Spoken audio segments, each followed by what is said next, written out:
Hello everyone. आज है नवरात्रि का तीसरा दिन और आज माँ चंद्रघंटा के रूप में माँ दुर्गा की पूजा की जाती है। वैसे तो एक ही शक्ति है, लेकिन माँ ने अलग अलग समय पे अलग अलग दानवों को मारने के लिए रूप धारण किया है, तो इसलिए नवरात्रों के दिनों में माता के अलग अलग रूप में उनकी पूजा की जाती है।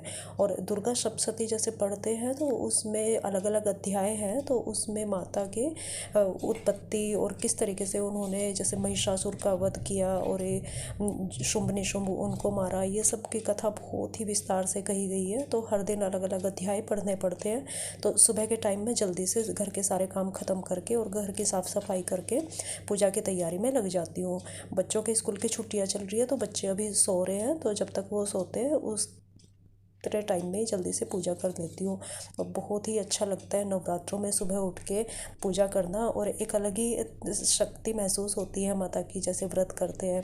क्योंकि नवरात्रों में आप जो भी लोग व्रत रख रहे हैं फील कीजिएगा, एक अलग ही एनर्जी आ जाती है। क्योंकि बाकी दिनों में सुबह सुबह नाश्ता करने की आदत होती है, लेकिन नवरात्रों में हम सारे काम भी करते हैं और 2-2.5 घंटे माता की पूजा भी करते हैं, तब भी ज़रा भी कमजोरी या वीकनेस महसूस नहीं होती। एक अलग ही शक्ति महसूस कर सकते हो।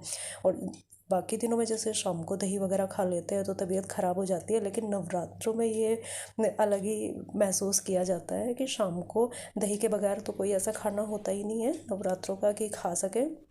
शाम को दही खा के भी बिल्कुल भी प्रॉब्लम नहीं होती है। और एक चीज़ और, बहुत ज़्यादा अंधविश्वास फैल रहा है। आज ही एक इंस्टा पे रील देखी मैंने, जिसमें एक पंडित, एक बहुत बड़ी क्रिएटर है जो प्रमोट कर रही थी किसी पंडित की रील को, जिसमें वो बता रहे हैं कि चौकी स्थापित करते हुए नारियल को किस तरीके से रखे और कैसे नहीं रखना चाहिए। तो ये सब चीज़ों अंधविश्वास में नहीं घुसना चाहिए, क्योंकि माता की शक्ति है। श्रद्धा के साथ आप व्रत करोगे तो माता कुछ भी बुरा कर ही नहीं सकती। वो तो माँ है, ममता की मूर्ति है, वो क्यों किसी का बुरा करेगी। तो पूर्ण श्रद्धा के साथ के व्रत रखे और किसी भी तरह के अंधविश्वास से बच के रहे।